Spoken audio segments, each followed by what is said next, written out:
Welcome to Empowerment Unfiltered. I'm your host, Coach Jay. Visit our website at myempowermentalliance.com. You can also visit us at Instagram, Empowerment Ally, or Facebook, Empowerment Alliance International. And we are on YouTube. Please be sure to follow us on Apple Podcasts as well as Spotify. So, welcome in, everyone. I missed you. I'm so excited to be back. We have a really rich, healthy topic today. I'm looking forward to continuing to have discussions with people and getting your feedback and building a community here at Empowerment Unfiltered.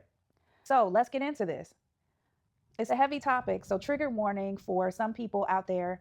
I'm just letting you know wherever you are. You may hear in the background some thunder. It's raining, but what's interesting is it fits the mood because it's going to get deep.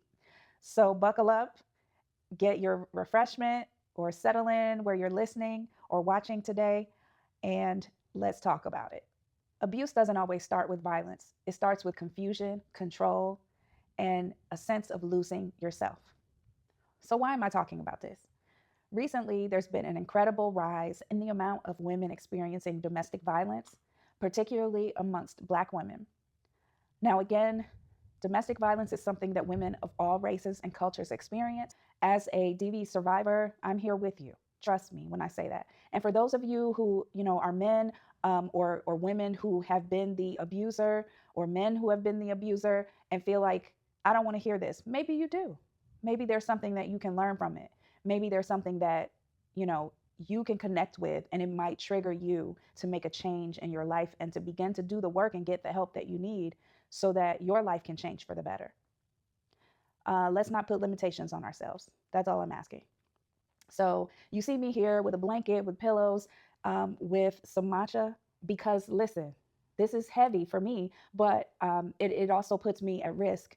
And there are people who are still living who would like to not be implicated in their actions and behaviors that have been problematic. So just, rock with me, send your prayers and your positive energy to me. I have already prayed, trust me, many times, and definitely before recording this. Abuse does not start with violence all the time. It starts with confusion, control, and the purposeful sense of losing oneself. I recently shared my experience and I wanted to kind of get more into the backstory a little bit. Again, keep in mind that whatever I am telling you, there's like 20 layers below that. Okay. So there's absolutely more to the story, and I will be able to share that in the future. But for right now, I just want to give an idea and share my testimony with people because there are women who need to hear it. There are women, as well as men, as I said, who need to know what someone's experience looks like and how change came about and how I am where I am today, how I healed, how I am healing, and how maybe it can impact their situation. So, anyway, my story is one that's complicated because it starts from a very young age. And I'm one who believes that there's certain things that happen in each of our lives that can kind of set us up or set things in motion. What do I mean by that? There's a timeline. When I was young, I witnessed people in abusive situations. I can literally, in my mind right now, there's like four flashing. And without getting into very much detail, I will just say that as a child, when you see certain things, it impacts you, okay? And it almost imprints something upon you. Now, I am a person who believes in spiritual implications. And for that reason, I do believe that it kind of sets you up. Now, scientists believe that there's an impact that's made on the brain. And because of that impact, because of witnessing, and for some people, even being victim within that abuse that they witnessed, it sets you up. It sets you up to almost have muscle memory and to look for and to code almost your brain toward abusive circumstances and relationships going forward. Stay with me. I'm making a point here. So, in addition, side note, you may see me glance off to the side because, again, the ADHD, and I need to keep track, okay, so that we're staying where we need to go. So, the first time that I experienced abuse directly, was at 18 years old. It was verbal, it was physical, it was emotional. And I experienced it in two different ways. Um, Unfortunately, from a person that I was romantically involved with. And what you'll notice is that for me, the abuse that I've experienced romantically, being romantically involved with people, is kind of the key factor here. So, unfortunately, it was a guy that I was seeing, and it turned into something that it didn't need to be. The impact that those situations had on me was really intense. I decided to share the story, and here we are. So I shared that first initial experience, those first initial experiences. And it literally took me many years in order for me to understand that it was like a setup, you know, that things were just moving along and they weren't just these isolated incidences, but I didn't recognize that at all until much later, much later. And that's why it's important to process these things and not just skate over them that are happening to you, because if you don't take the time to do the work and process it, it will plague you for the rest of your life. And I just reached a point in my life where I had to face these things. And that's where some of these connections were made. So, needless to say, in my 20s, went through, had that last experience at around 26, 25, 26. And then I got to the place where I got engaged. Now, unfortunately, the first instance of verbal abuse occurred with that individual pretty early.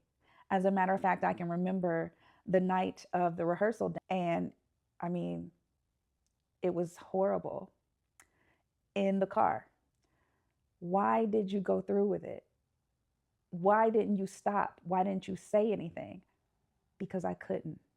I felt like I would be blowing up my whole life situation. All of these people had invested their time and energy and efforts in supporting us. And how could I let them down? Again, at that time, I was a different person. I was the person that was a people pleaser and wanted for things to just be okay.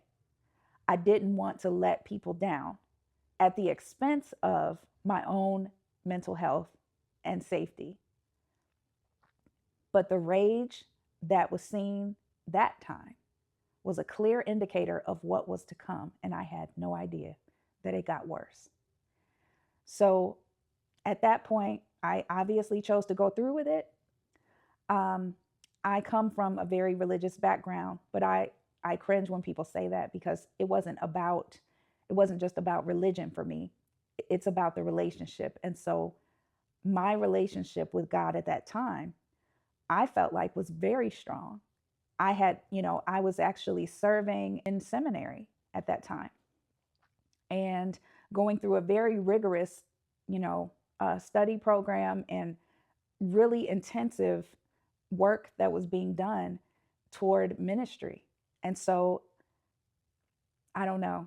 I just thought I was doing the right thing and that I wanted, and let me be okay, here's me. Let's get real. When I do that with my neck, it's like, okay, here we go. If I'm being real, I wanted to be married. I wanted to be married. There were flags. There were flags that were coming up before even that rehearsal dinner. But I ignored them because I wanted to be married. I wanted to have a family. That was the most important thing to me, that I wanted to recreate a family. I wanted to give myself the opportunity to have a loving, solid family. And that was the goal, no matter what. So, hell or high water, it was happening. Now, there was a lot of things that were positive, that were fun, that were good. I would never deny that. Otherwise, it wouldn't have happened. I wasn't, clueless, but obviously some lapse in judgment there because of the way that I had grown up and experienced things. And it impacts, it has an impact on you, just like many of you out there can say. So I ignored the red flags, moved forward, and found myself in a situation where the rage that was being experienced was like nothing I'd ever seen before. Um, Holes were punched in walls, um, from the door, being slammed, yelling, physical proximity, threatening, stance, abusive language. It was just a lot. And I justified it because that's what you do. You justify it in your mind and you say, you know what, this person loves me. So it was a stressful time and that's why this is happening. But it kept happening. And then I found myself having what we now know is reactive response. I reacted to the mental and emotional abuse that I was receiving. And I reacted to the person charging me. So I swung back.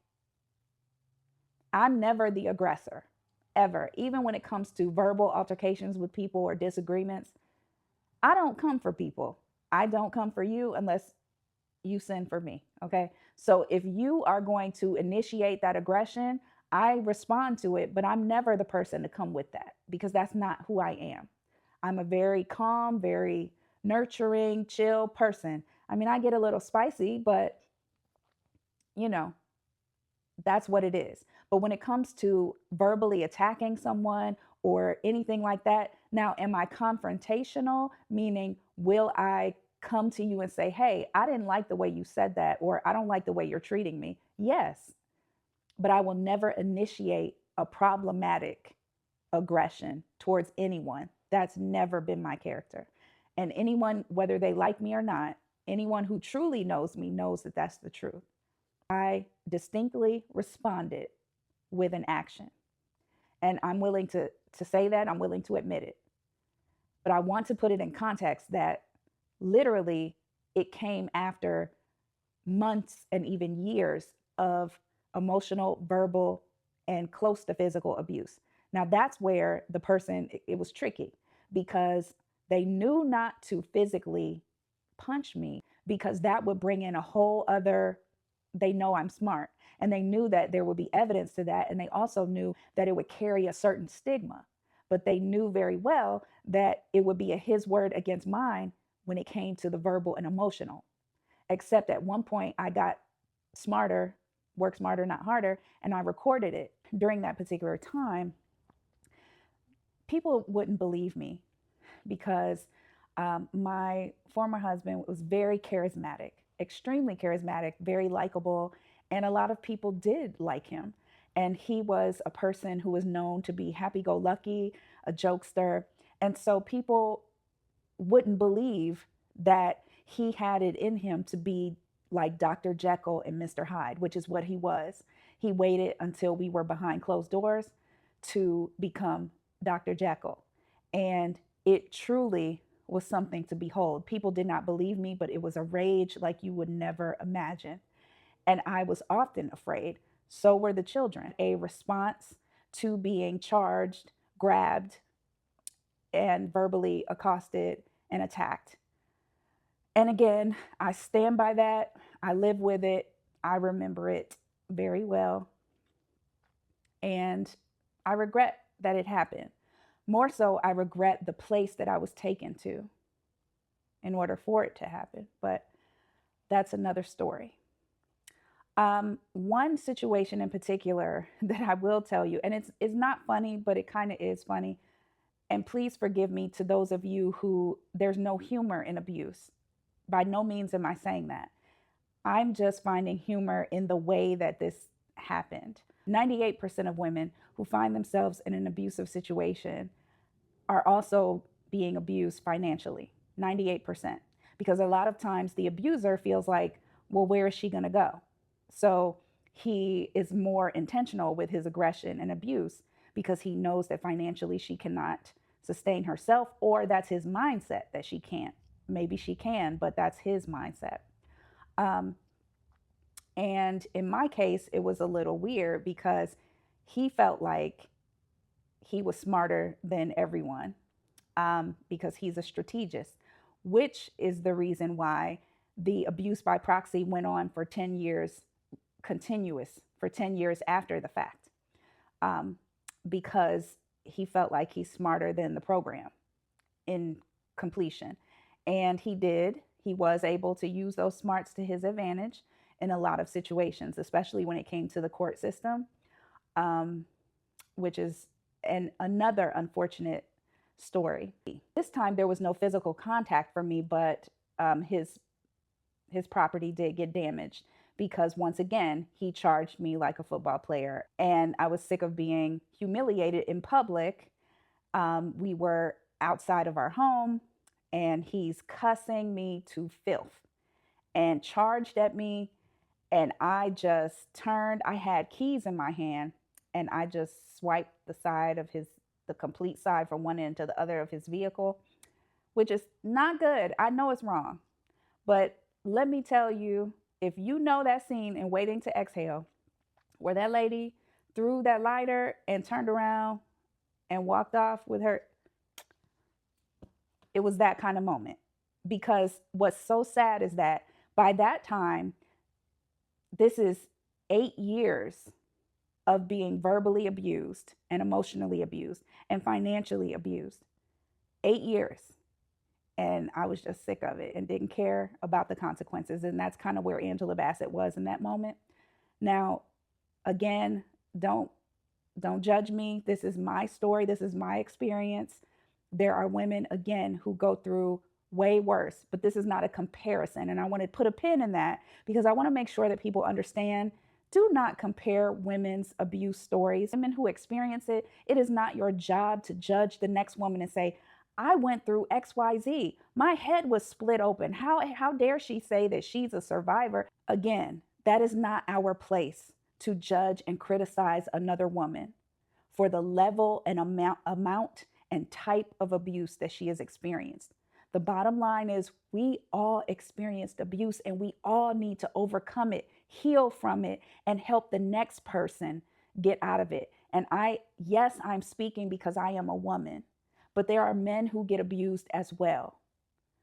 Please be clear about that.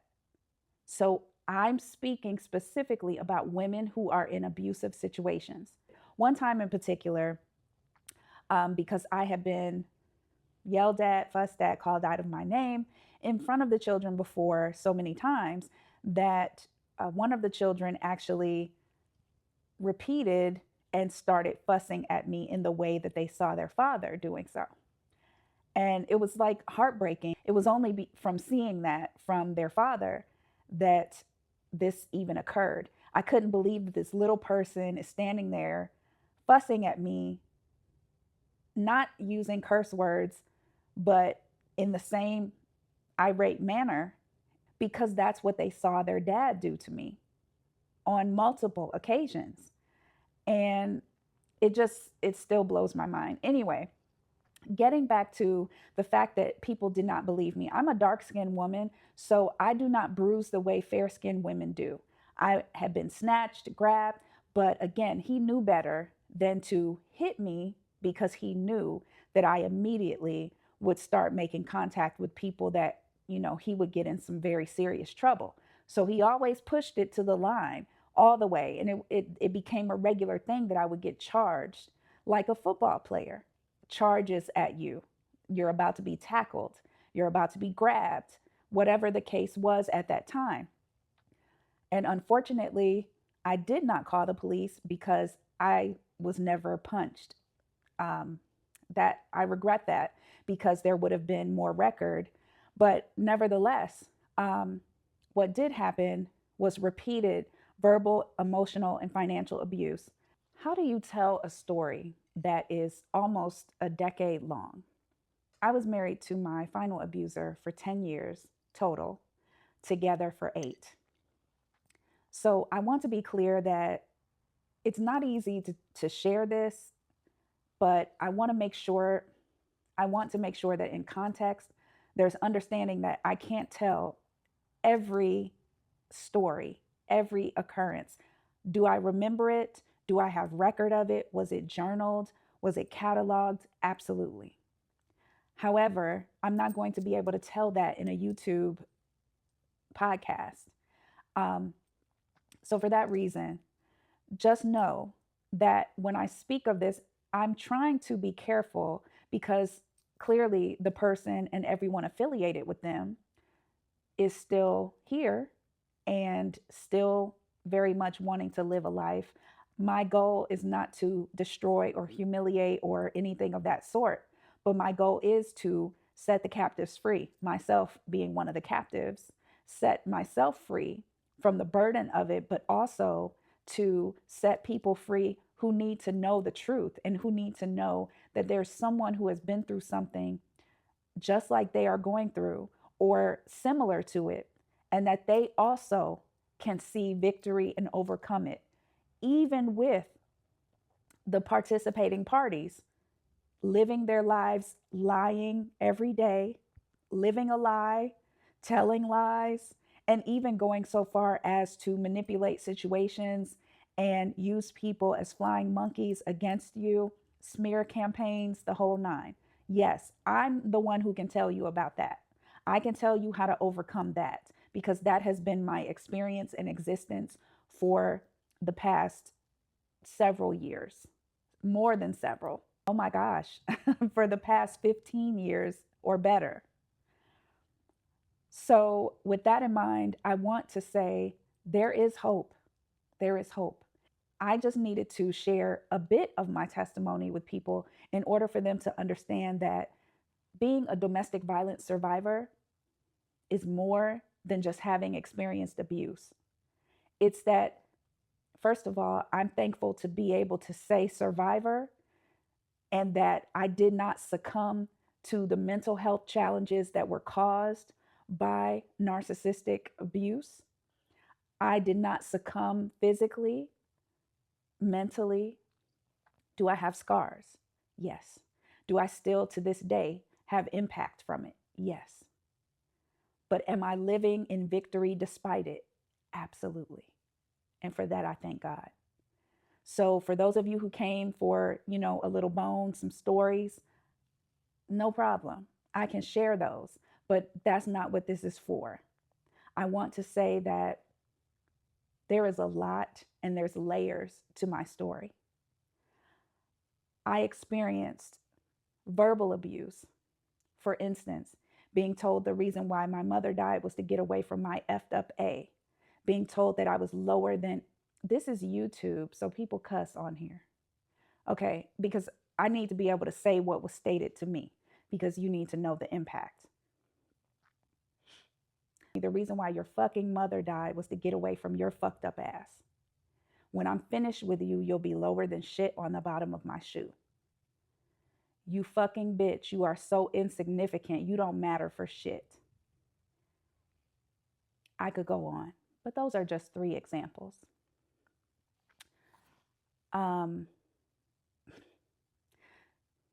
No wonder you're by yourself. Nobody wants you. You're so fucked up. I can't stand your fat ass. You're a fat, ugly bitch. And to that I said, oh. Now, I may have gotten fat, and some might describe me as a bitch, but baby, I have never been ugly. Make sure that part is in there. Anyway, there are so many instances from times, even when I was pregnant with our child, where I was berated terribly. And even that makes me emotional because the result and impact that it had on our child. There were other children involved, unfortunately. And there were instances where those children even did things and said things as a result of hearing their father verbally accost and abuse me. I'm just taking a breath. I just want people to understand that when you have people who tell you that you haven't experienced abuse because you don't have a black eye, the person that I'm speaking about, he's very smart and he thinks he's smarter than the program, which is why he was able to do the level of damage that he did for as long as he did it and continued to do it. It's been a little quiet these last couple years, but it's still there very much. It's still there. Where I had a response to his abuse or I took an action, even if it wasn't like I didn't hit him or whatever, but I blocked, I did this, whatever the case may be. Um, but that was a public situation that blew up, and then followed with he and his parent berating me for an hour and a half in the car. One of the worst times in my life. And my toddler is calling out her father's name, telling him to stop. Please stop, daddy. No, cuss, mommy. When I think about that, my heart breaks. That a toddler who was very articulate at the time could say, no, cuss. And the reason why there was awareness of what a cuss was is because it was heard during these tirades and explained as language that's bad for mommy. After that experience, which was horrible, I mean, absolutely horrible. And again, I'll get into that later. But right now, I just want the overarching theme to be understood, that there was a lot of verbal abuse that wasn't just cuss words. It was the things that are being said to belittle, to destroy self-esteem, to use examples of traumatic experiences that you have had against you. That is the verbal abuse. Very much to diminish you, to tear you down, to find fault with this, that, and just tear you down until you're like dust on the ground. Which brings me to a situation that I will share specifically. And it was kind of like a moment where some grace came through. I already stated earlier in this video that it was very difficult for people who experienced my then husband through a religious setting, or, through his job, et cetera, et cetera. I don't want to give too many details because, but bottom line, they knew him as one persona. And the person that I got behind closed doors was completely different, to the point where I was having trouble getting people who were close from the church even to believe and take seriously what I was saying, because they didn't want to believe it. Bottom line, they didn't want to believe that this guy is doing that. And also they didn't want to touch it because it was too risky to get their hands dirty. So even though some of them might have actually believed what I was saying, but they just didn't want to get their hands dirty and get involved in a real way. And that also is heartbreaking, because when a woman who is being abused comes to you, if she made it to you, that means that she's in such distress that she is now saying, look, I know you don't have anything to do with this. I know this is the last thing you want to hear or deal with or have on your plate, but I need help. More or less, because on multiple occasions, I tried to speak out. I was afraid of the fallout of it. So I didn't expose all of it, but it was always very superficial. I'll just say that. It was, okay, we'll address this, but in a superficial way, because at the end of the day, this is our guy and we need him and we like him. So we're going to pray on it, and we're going to just put you before the Lord on every occasion. We're going to, in front of the church, outside of the people that you don't even know, will just be coming up to you like, we're praying for you guys. Meanwhile, I'm getting strung from one end to the other at home, torn down, basically bloody, not physically, mind you, but emotionally. And if you could have been a fly on the wall, you would understand what I mean, which is why I say this thing was spiritual, because the power and the force and the level of aggression that it was coming after me was incredible. If there could be physical signs, I would be bloody when it was done. I'm not trying to be dramatic. I'm telling you the truth. It was bad. Case in point, one night, the tirade is on. Our child is not really in the bed, but supposed to be in the bed upstairs, but being traumatized by hearing this and all the crying and yelling and verbal berating that's going on. And our doorbell was broken. It would work sometimes, but sometimes it wouldn't. Well, the phone rings, and just like that, hey, brother. That's how he answered the phone. He went from, I mean, to, hey, brother. It was incredible. Oh, oh, you're outside. Look at God. So his people were outside of the door trying to get in. They didn't know the doorbell didn't ring, but they could see in the panels. A lot of bigger homes have those nice panels on either side of the door, or on both sides of the door. And so they could see in, and they knew we were home, but they knew that their knocks and the door, we couldn't hear the knocks because we were in the studio part of the house, and it was just a lot going on. But it's because of the way the house was made, you could hear everything, because the studio was next to the foyer. So anyway, the friends are outside of the door. They come in, and one guy had his girlfriend with him. And the looks on their faces when they entered the door, and he's all, hey, oh, good to see you. Oh man, come on in, da da da da. And I had never seen this person before. And the girl came over to me and was like, can I hug you? I don't mean to, is that okay? And when I tell you, my self-esteem, my presence, my countenance was so low. I couldn't even look her in the eye directly. I was so ashamed. And she came over and gave me a hug, and it took everything in me not to collapse into her arms. I was so broken.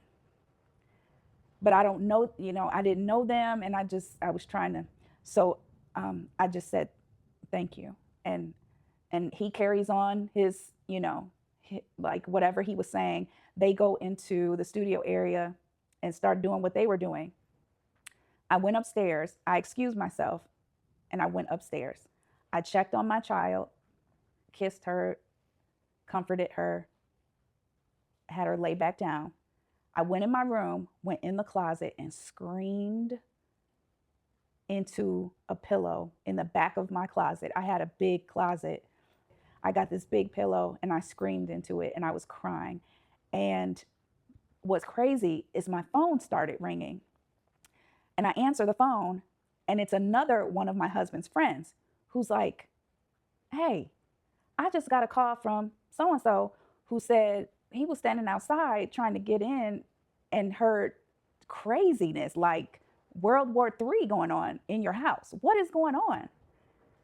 And it was at that moment that I just said, God, I thank you, because it felt like nobody could hear me for all those months, years that I was like dropping seeds, like trying to say, help me, please help me. This is happening. And finally, the friend is on the phone saying, I'm so sorry. I'm crying. They're trying to console me. I'm so sorry this happened. And I just unload because I can't hold it anymore. Again, I felt like it was a breakthrough that someone finally heard, not just one person either, multiple, finally got a grasp of what was actually going on inside of my household. And even though I was ashamed, it felt like relief. From that point forward, it was very difficult because, to be honest with you, it was like he knew that he had kind of been found out a little bit, and he had to relieve some of that heat, take some of that heat off of himself. So that's when I started to notice more of the lying and more of the narrative that he was putting out there in order to try to make me look like I was the bad guy, he was the victim, and that the reason why he just had to leave was because he was oppressed and his children were oppressed. Even though the truth of the situation was that he and his former wife were leaving their children with me on the regular. I was taking care of him more than he did. I spent more time with them than he did. And if at any point there was anything that was going on that was unhealthy or unsafe for them, trust and believe that their mother would have handled me physically and got them out of there. But the reality was, it never happened. Never, not once. Because the truth is, they were never harmed, never in danger, and never received poor treatment to the point of needing to be removed. Never. Was I perfect? No. Had I made a comment about whether or not the child's hair was combed, they had clean clothes on? Yes, I did. And I understand that as a child, you're not able to make the difference between I'm kind of fussing about the parent, not kind of, I am fussing about the parent. In no way did I ever direct that at the children. But because it's being said, it still wasn't okay. There was a better way to handle it on occasion, but don't misconstrue. This was nothing that happened on a regular. After I realized, hey, this is having an impact, it stopped. But the narrative was there. There was just a little piece of truth that he could hold on to, and he used it to create a story that was so untrue. And as I stated before, at any point, I was doing pickups from school, drop offs to school. I was watching them on weekends that we were not supposed to have them on numerous occasions. Numerous. At one point, their mother even, and I'm getting off into the weeds, but this just goes to show the level of dirtiness that people will do and the level of lies that they will sink to. But at one point, their mother had taken a job that caused her to work regular weekends and didn't have anyone to watch the children. So guess where they were? And they had fun. And it was like nothing, it just was disturbing. Those relationships were broken as well. Not because anything bad happened, not because there was any violation of safety or health or anything of that sort, but because their father used the fact that their mother did not like me and made it a point to sabotage. Also got enjoyment out of calling and making statements about her having relations with my former husband, alluding to that I need to talk with my husband. And I was always told, ignore that. That's just her saying whatever, only to find out that once he left, I found out for certain during that time, even if it wasn't prior to, which it may have been, but even if it wasn't, for sure, in the week after leaving, abandoning myself and our child, they did have relations and continued to on many occasions. We weren't even divorced. We were still very much married. We did not divorce until 2 years after he left. And the way that he left, I kid you not, came home one day, said, I need to talk to you. I'm sitting on the edge of the bed. He said, I don't like you. I just don't like you. I don't like who you are. I don't like the type of person you are. I don't like the way you look. I don't like the way you sound. I just don't like you. And I don't want to be married to you anymore. So I got a place, and on the 1st, I'm out. So at that point, not only am I sitting there in shock, because in my mind, nothing that has taken place, now mind you, the verbal and emotional and financial abuse has been going on this whole time, but I was not able to deal with that. I wasn't able to see it for what it was, or I could see it for what it was. I'm smart, but I wasn't able to accept that I needed to let this go, because all that I cared about, I'm just going to be honest, was having a family. I wanted a husband. I wanted children. I wanted the house and the cars and the family, and I wanted it to be good. And the persona that I had as a wife and mother and professional were all in place. And I wanted to hold on to that more than I wanted to have emotional, physical, mental, and spiritual safety. That is my truth. So I wanted to hold on to this relationship even though it was abusive. And he telling me that he's leaving in such a blunt, I kid you not, literally, I'm just living life, get home from work, and he comes and says, I need to talk to you, and drops this bomb. And I'm like, what?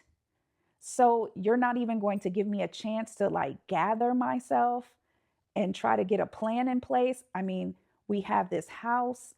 Um, how am I going to pay the bills? What am I going to do? I I'm not even, I don't even know what, like, no answers.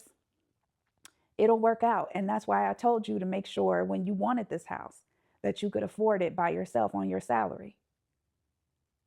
Wait, what? Not that everything was flowers and rainbows, but I was absolutely blindsided by this. I was minding my business in my room. All of a sudden, he comes in and makes this huge announcement that my life is about to completely change. That is part of the abuse. I'm going to pull the rug out from under you, and there's nothing you can do about it.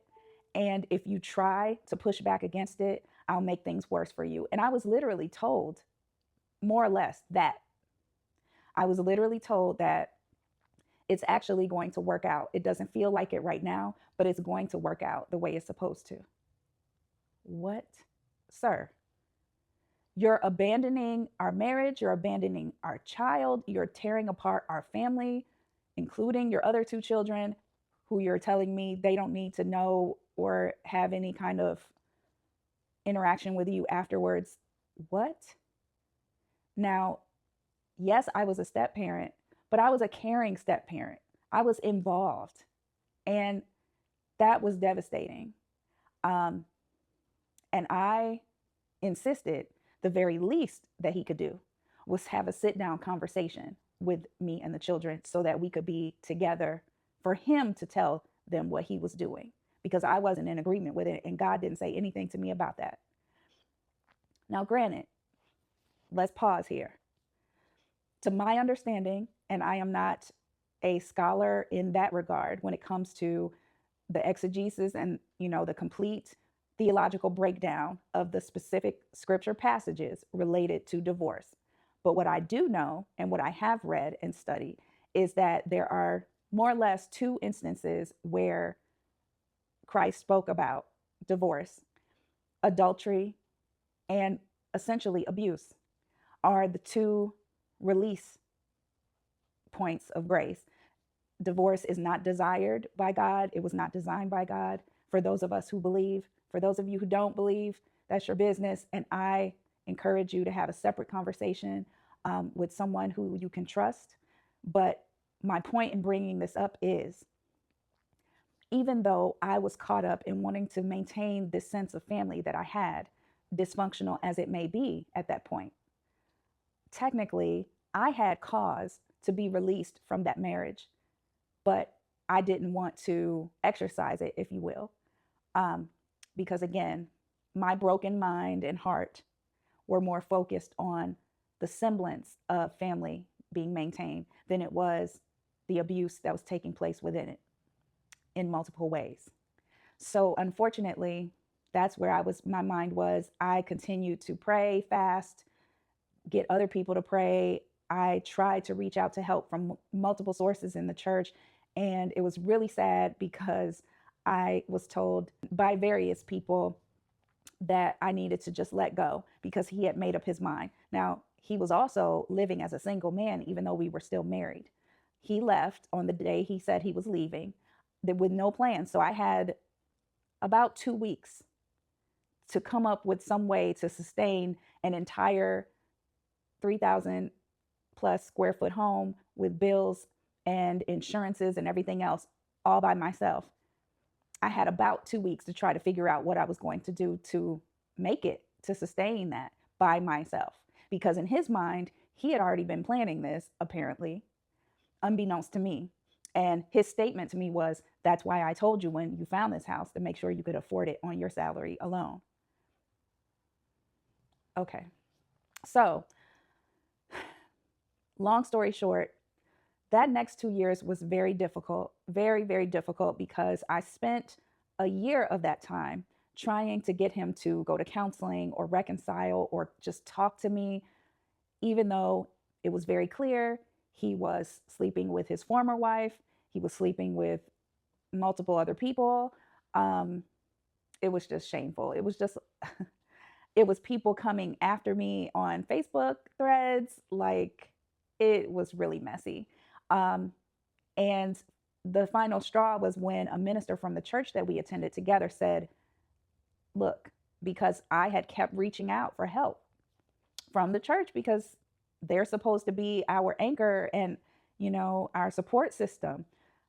Unfortunately, like I said before, people in the church who, in their mind, it wasn't a hard decision to pick a side, because they needed him. They wanted him. They didn't too much care about me. Um, not, I won't say it like it's so cut and dry. There were relationships that did matter, that were caring, but they cared more about the functionality of the role that my ex-husband played. That's really the simplest way to put it. And unfortunately, that meant it got swept under the rug. And that was the most alarming thing. And it still is to this day for me.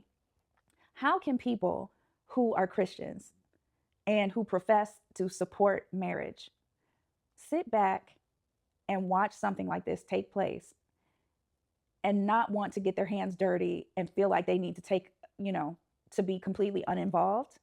And if they do get involved, they still take a side. And it's the side with the wrong person, the person who is actually the aggressor. Blows my mind. And I was not the first. I was not the fifth. I was not the eighth or 10th person that this had happened to within the church. It is very disheartening. So, needless to say, I lost tons of relationships due to the false narrative and the need for people to have things play out the way they needed them to, which is to maintain a relationship with a person that brought them some kind of value. Clearly, I didn't bring the same value to those relationships. So it was easier to just, sorry. Yeah, I know that sucks for you. Sorry.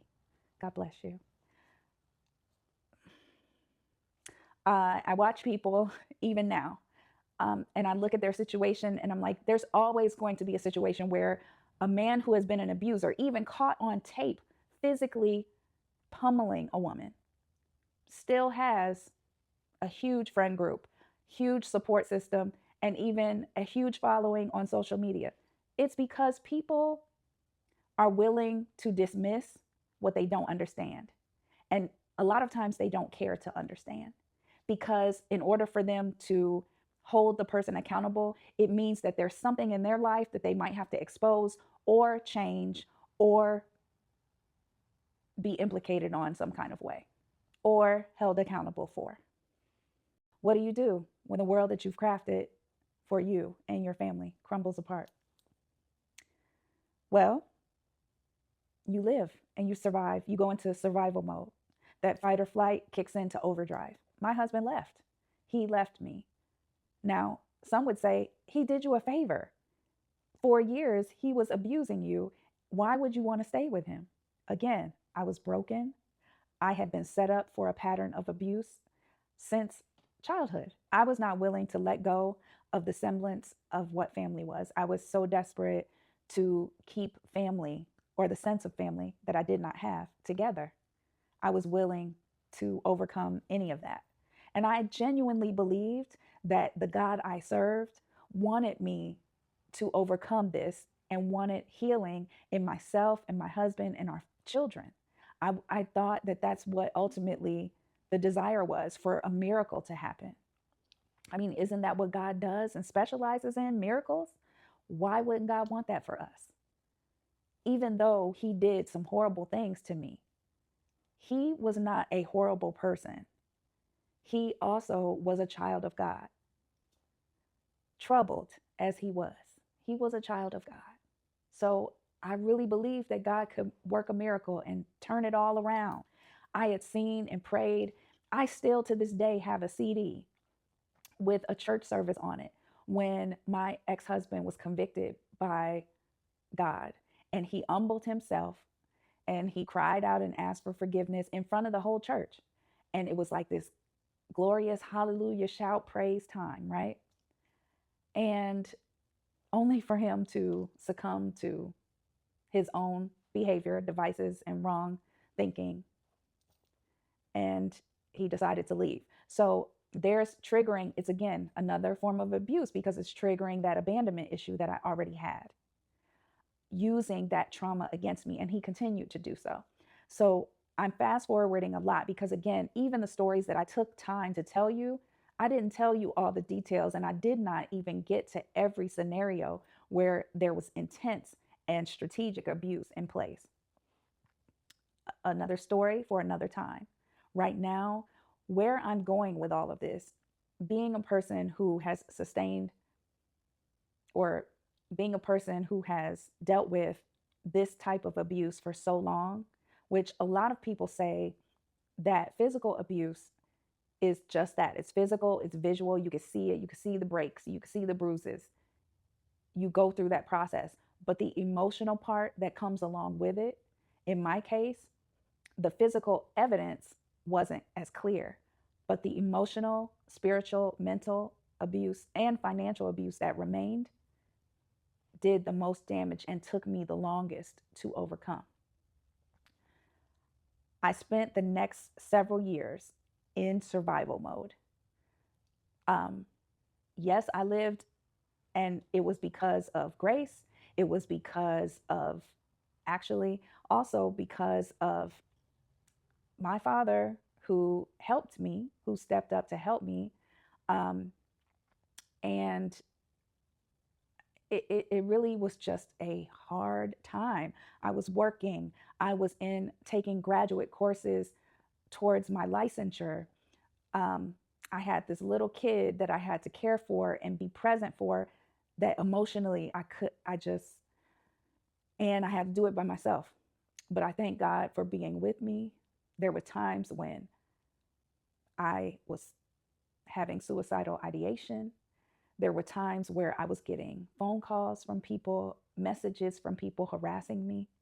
And that continued when my ex-husband got remarried from his current wife, and her friends and relatives or associates, even some of the people that called themselves my friends when we were married, turned and started to contribute to the false narratives and harassment and abuse via social media, spreading lies and false narratives against me. And this continued. And the crazy thing about it is these are people who are Christians, and they're having these conversations out in the open on social media for the whole world to see. And it just fueled the fire, and it just created that motion that he needed to keep his flying monkeys in place and keep spreading that narrative. And the Darvo that went on was incredible.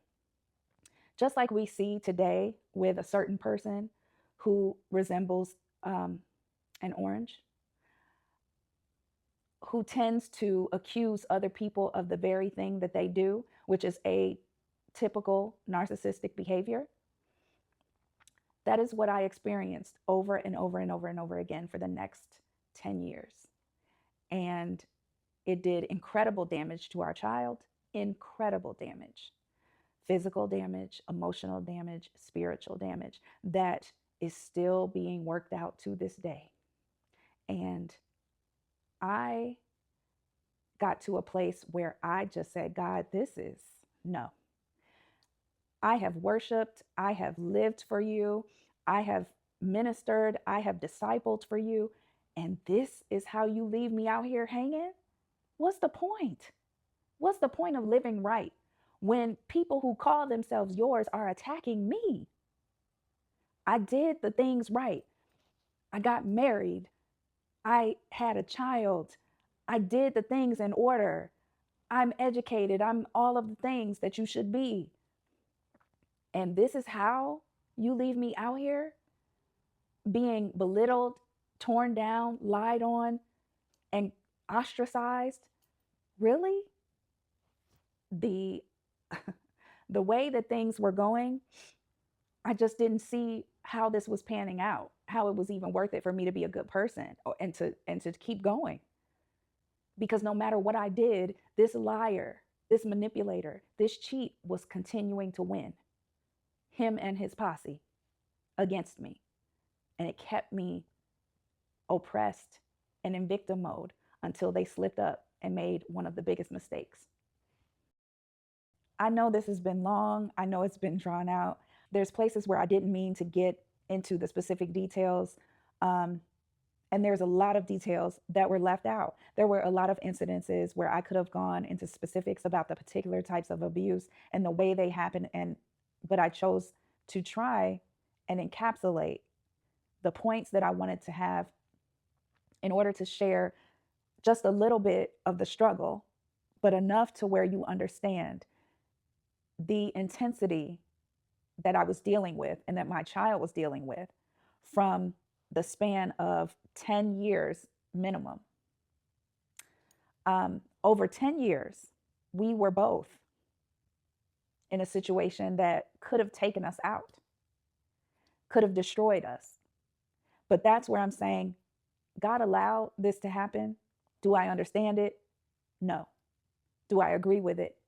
Absolutely not. Could we have gotten a different lesson a different way? I think so. But for whatever reason, this is how it played out. And this is how the level of overcome and victory is going to play out. I'm one who believes that the deeper you're pulled back, the farther the opportunity you have to be propelled forward. Somebody needs to know that. And I'm not just trying to be cliche. Here's the thing for me. I made a choice. Either I was going to continue to be pummeled by this circumstance that was toxic, that was destroying myself and my daughter in various ways, or I could make a choice to take a step. I didn't know where the next step would land me, but I had to make a decision to take a step and stop believing the false evidence that was appearing to be real in my life. The false evidence that was telling me there's no way out of this. They're going to continue to lie. They know so many people. People believe them over you. You are not supported. You don't have the level of people surrounding you and the relationships. They're always going to come out on top because they're liars and manipulators, and that's what they do best. I didn't have to continue to be a victim. I was tired of being victimized by people. Remember, it had been going on since, at minimum, since I was 18. It was happening before that, by the way. At this time, I had to take a step forward, and I did that with all the strength I had to muster up in me to get to a place where I could breathe. It was anxiety inducing. It was scary. It was uncertain. But I believe God sent me life rafts along the way. Now, as I'm saying that, I'm thinking about the people who didn't make it to their next step because their life was taken by an abuser. And I am so very sorry that there are thousands of children who have to live without their parent because the abuser took them. I am so very sorry for the families and the friends and the loved ones who are hurting right now because of an abuser. We will have to continue to fight, continue to uplift the people who are experiencing it, continue to support people to take a step. Sometimes a step is making a phone call. Sometimes a step is pulling away. Sometimes a step is just listening for clarity. Sometimes taking a step is running away in the night. I ran away in the day, but it might as well have been the night because it was shrouded in secrecy. You know why? Not because I'm an evil person, but because we had to do it that way because we were being harassed and we were being controlled. by an abuser. I want to double back for just a second to that court situation. Tell me why, in the county where the court took place, God help me to say this so clearly, myself, as well as two other women that I know, went through very similar situations. And between the three of us, there are multiple degrees, very intelligent women, and we are passionate and love our children. Each of us have done our own research, has looked into why this system is broken and why it operates this way. Because there's a reason why shared parenting is forced on people, even when there is very clear evidence that one of the parent who is an abuser has continued to exercise in that abuse. The courts continue to force shared parenting. You are forcing a woman to have to interact with, have to make arrangements with, have to come to conclusions with someone who is an abuser and who makes it their business to be an oppositional, difficult parent, and who over 90% of the time is not truly fulfilling their complete parent obligation when it comes to the child anyway. They're flying monkeys, their support systems, their people are who are really fulfilling. So I know that this is a lot, and I know that it's a lot to take in and consider, but I want people to be aware of how deep this thing is. Women who have been physically harmed, permanent damage to their bodies, are forced to work with their abuser. Make it make sense. This is the kind of world we live in. And it's money that's backing the whole thing. So I said that whole thing about the degrees and everything because we researched it and found out that there's a whole organization, like a pact, that supports this particular system. That's just, symbiotic. They support them, they support them. And the basis of that system is fathers first. And that's where the money, when you follow the money, that's where it goes. Is that pact is big on fathers' rights, no matter whether they're an abuser or not. Isn't that something? How can a system that is supposed to be in the best interest of children justify? They can't. I don't even know why I need to ask the question. They can't justify that they're forcing these situations that are unfair, that don't make any sense. Now, mind you, I'm going to say this. How can a father justify not properly doing not just the financial support, but the physical support of their child? Meaning not doing what's in their best interest to make sure that they have consistency, care, medical help, support, activities, normal childhood development items that are needed. Now, if the father has the best intentions of the child, that's where the focus is, not in using the child as a weapon, as a tool in order to manipulate, control, and damage the mother. Bottom line, that was my experience. But again, I thank God that at a point, it took a long time, but at a point, it became clear. Unfortunately, it took what I explained earlier, where their misstep was to make it so that the child has to directly face and speak to what was actually going on behind the scenes. That's where they messed up. And it caused our child to recognize things for what they were. It was like a game. And I'll never forget the tears in her eyes when she said, I can't believe he pulled the rug from under me like this. I can't believe he used me like I was a game. That broke my heart to hear as a mother. But when you are dealing with people who have narcissistic behaviors, it doesn't matter who it is, because they're going to use you to fulfill their narrative. They're going to use you for their own benefit. Unfortunately, even if they care about you, you are subject to being hurt, used, and discarded at any point. So with that in mind, I am going to say, thank you for hearing this part of my story.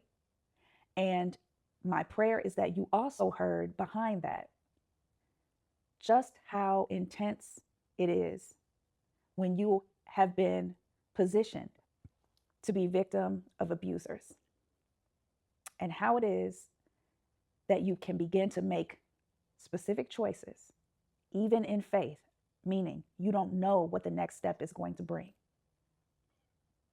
You don't know the answer in the end, but by belief in one greater than yourself, in an outcome greater than yourself, you take the next step and the next step after that. And you find yourself in a place where you are no longer directly impacted.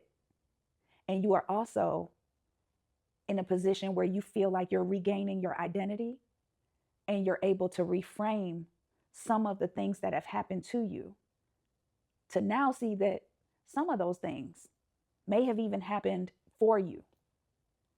I'm not saying that abuse of any kind is beneficial. Please don't put words in my mouth.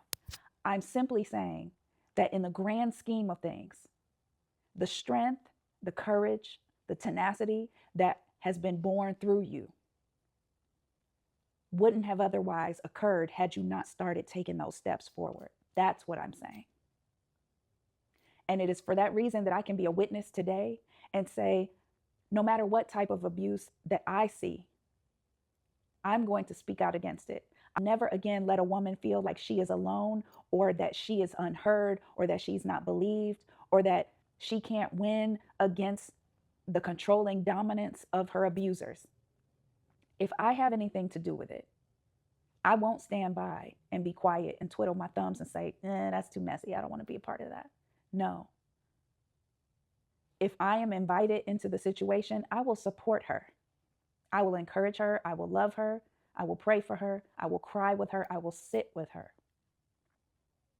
Because no one deserves to go through that, feeling like they're alone and that there's no hope. I've been there. I want to thank you for spending this time. Whether you got something out of this or whether you just got an earful, I want you to know the only purpose that I have in sharing it is for other people, because we don't go through things for ourselves. We go through them to help other people.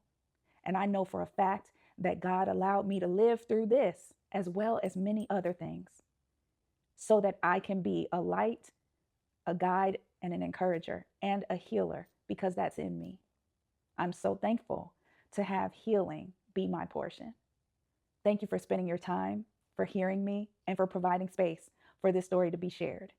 If at any point you need support, encouragement, or just to be heard, please feel free to visit myempowermentalliance.com. Send us a message. I mean, myself and or other professionals that, depending on your situation, you may need support from, because I have partnered with clinicians who may also be able to support you. That's what I do. With that in mind, please take this. Don't use it as gossip. Use it as a tool of empowerment. Until next time, be empowered.